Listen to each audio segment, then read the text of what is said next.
Yeah, good morning. Welcome back to the channel. And this morning, after I got a phone call, a timely phone call, I'm out chasing a video that I've been after for over 2 years. And I'm here today with Ken Smith from Wyoming. How are you, Ken? Oh, pretty good. Actually, I'd like to point out you're in Wanstead. That's what that is. Oh, right Wanstead. Yeah, that's Wanstead over there.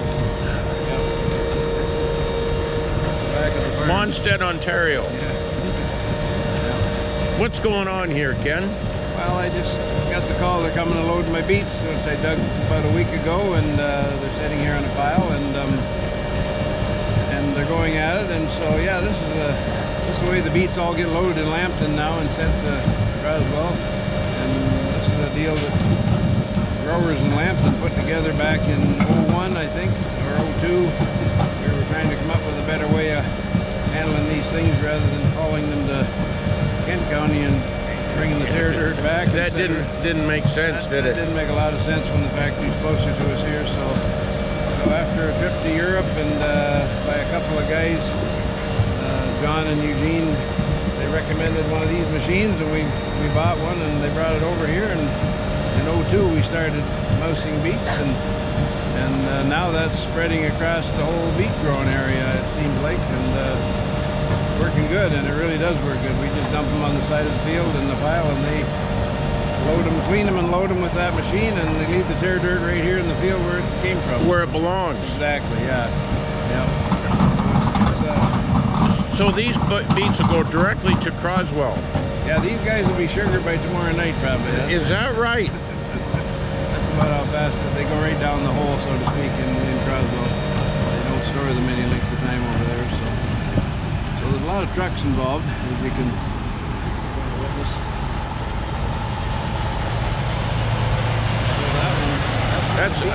That's a grain truck. That's a grain truck. He's empty. Yeah, he's going looking for a load.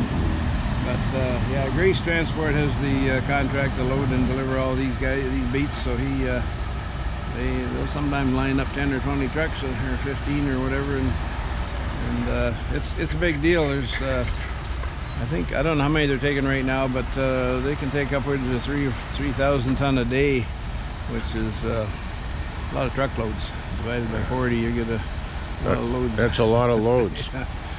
So how many do they process a day?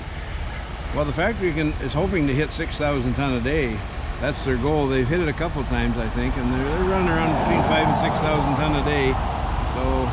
And there has been times in the past when they tried it. Lambton gets a lot of beets piled up here at the end of harvest on the ground, and there's been times when they'll actually run the factory on our beets basically for a few days to get them cleaned up, and so they take over 100 loads a day over when that happens. Oh yeah.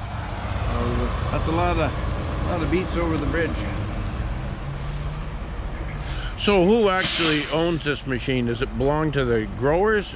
No, it did it when we bought the first machine and the second one. It belonged to a group here in Lambton, and we formed a little group called Lambton Beet Harvesting, and we had the two mouses, but we lost that contract, I think, about 6 or 7 years ago, and Grace Transport got it, and now they own, I think they got 3 or 4 mouses and mouse machines. That's spelled M-A-U-S, and of course they got lots of trucks, so they're doing it all now, which is great. Yeah, there's quite a few in Kent County done this way. Oh yeah, all up until what they call permanent pile. Yeah, and they're all the ones that are harvested early up until about October 18th it was this year. They all went directly to off the field to the factory. So will they, in Kent County, will they truck some from the field to the pile? Yeah, after that permanent pile date hits, when the beets are cooled down, about October 20th usually, all the beets go to the pile then in Dover, Green Valley line there, yeah. And they mouse them the same way as this, but they take them over there and just stack them there, and then they're stored there until later, and they get hauled over through the early winter and sometimes into February before they're done. So they would stockpile at the factory at Croswell. They do, and they have a lot of piling yards over there scattered around, but there is a pretty good sized one right at the factory at Croswell. Well, maybe we'll go over a little closer and watch this thing in operation. Oh, yeah, it's pretty, it's quite a machine, really. And let's go this way.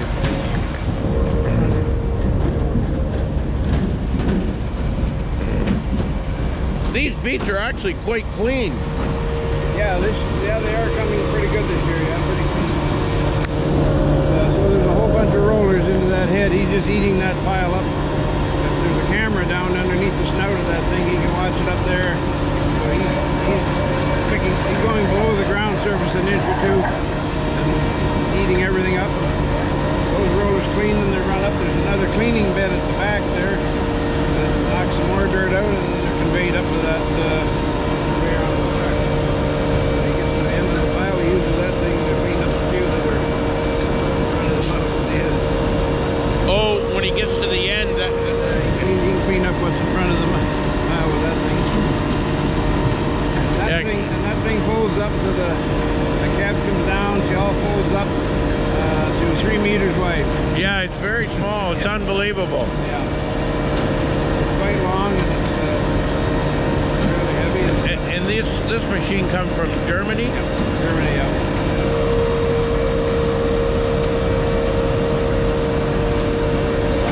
It's amazing how the beet harvest has changed since the 60s, the 50s and 60s. Yeah, you got that right.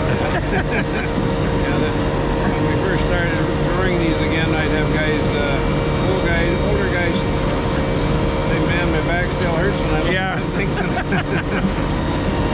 Yeah, it was all work. It was all work, yeah. Yeah, now they would be quite shocked to see how easy it is now. I shouldn't say it's that easy, but it's pretty easy.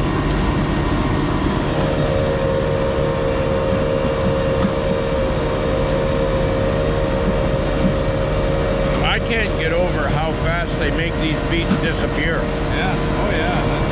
There was 50 acres harvested. I was picking corn last week. They harvested 50 acres across the road, and I thought, well, here's my chance. I come back in the morning, the mouse was sitting there all folded up, ready to leave. The beets were gone.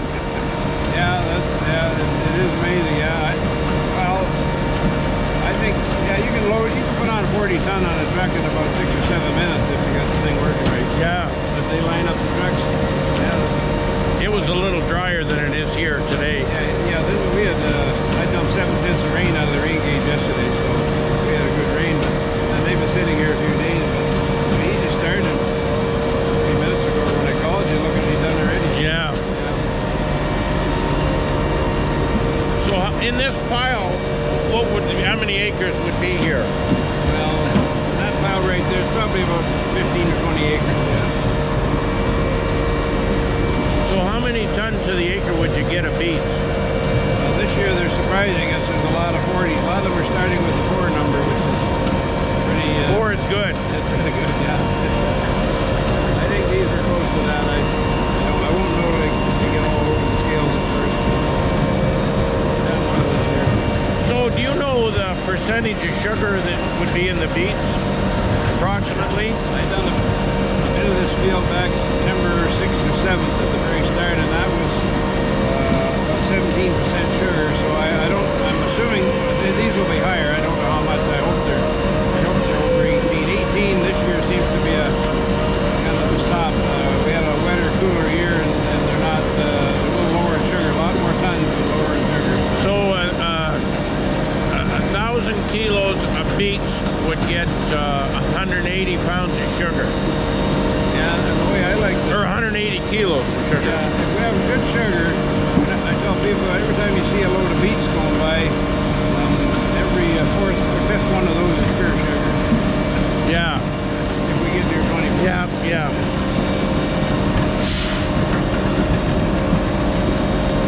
And this thing's amazing how quiet it is. Yeah, it really runs quiet. Yeah, you're right, it is amazing. And reliable. I mean, they run all this stuff in Germany seems really reliable. Our beet harvester gives very little trouble.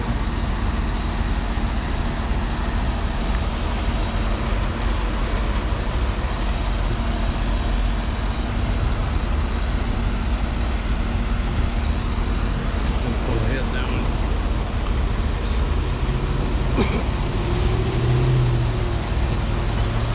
So what does he do with the sample that he takes? Well, this boom's supposed to drop a few in that hopper, and then he throws a bag in every truck. Oh, okay. They take it, they throw it off at the factory. Yeah.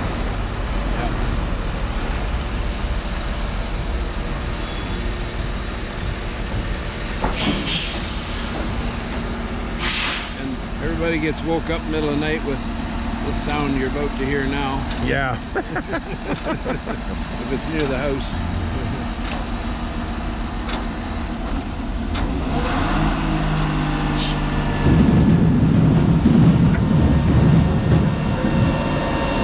Yeah, you might hear that. Yeah, I've heard it in the middle of the night before. Yeah, and we've had a few complaints about that, but it only lasts one night usually. Wow. It should be a privilege, not an inconvenience. I hate that you don't want to complain with your mouth full.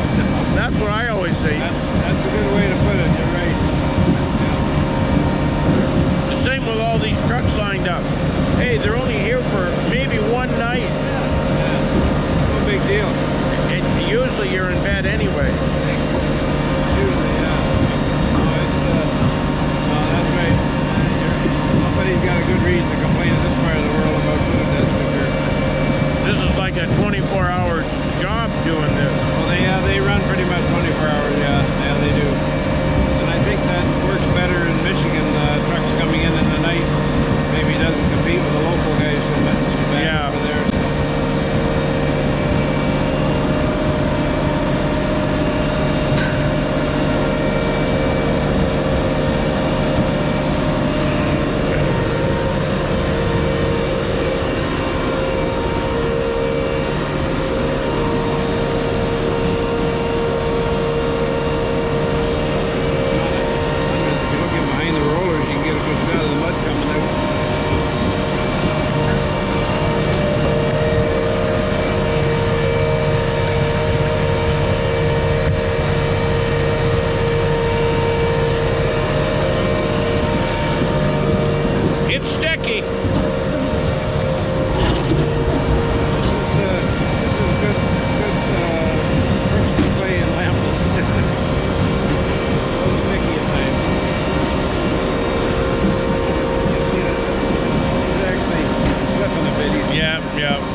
What he needs is the beets are forcing the beets into the auger, aren't they, in a way?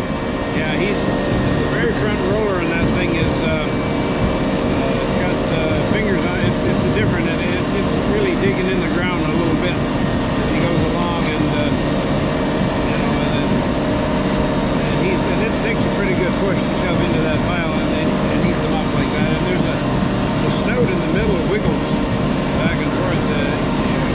He's nosing his way into the pile, wiggling his way into the pile.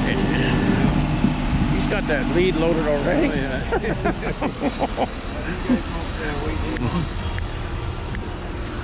You know what's amazing, Ken?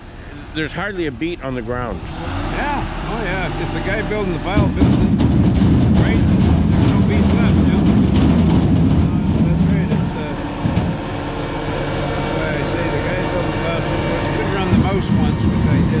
And they know how to make the pile. Yeah, you don't want a pile too wide, too crooked.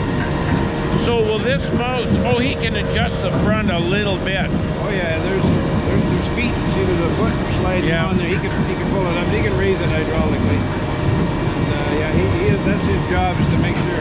That's why the camera's under there. You can see that he's getting all the beats. Well, that's amazing technology.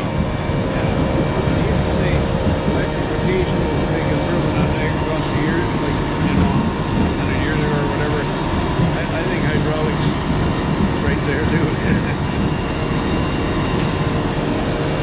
That's all hydraulics. That's the same with the harvester. Everything's run hydraulically. That's why there's 2 pails of oil sitting there. And it might have the odd leak. Yeah.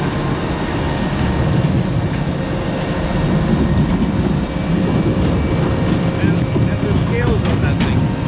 Oh, so he knows. Yeah, there's in the conveyor there's scales. If it's calibrated, he knows how many. These guys tell him how many ton they want, and come the next one. So it's kind of like combine, it keeps track of how much. Yeah, he can. Yeah, that's right. I don't know. I think they got an iPad or something in there that keeps record all that stuff. He stopped moving ahead right there, and he's cleaning out. Yeah.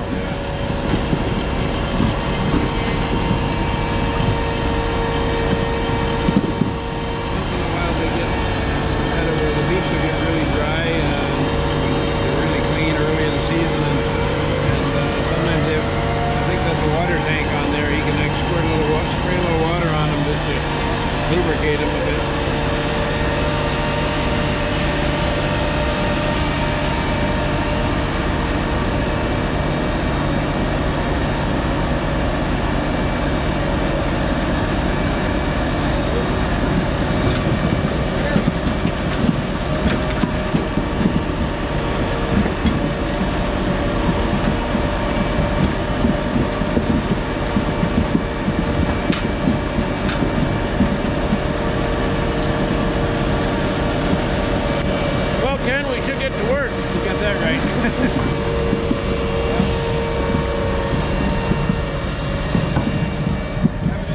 Yep. Yeah, no, I don't know what they take on these trains now. I know 40 tons is kind of an average load for most of them, but on these... yeah, maybe 45. Yeah. And that's why the scales are important, because the guys at the bridge sometimes weigh you. Yeah. Well, Ken, thanks for the text this morning. You're welcome. That was timely. Yeah. Well, and actually, I wanted to head up to Sarnia today anyway, at some point. So now I guess I'm going to do it first thing this morning. You know, one thing I didn't mention in when we were doing today's video, there is a beet harvesting video that we did about 2 years ago with Ken. Right, Ken's kind of a celebrity on the channel. Oh. And if you want to know more about how beets are harvested, go back.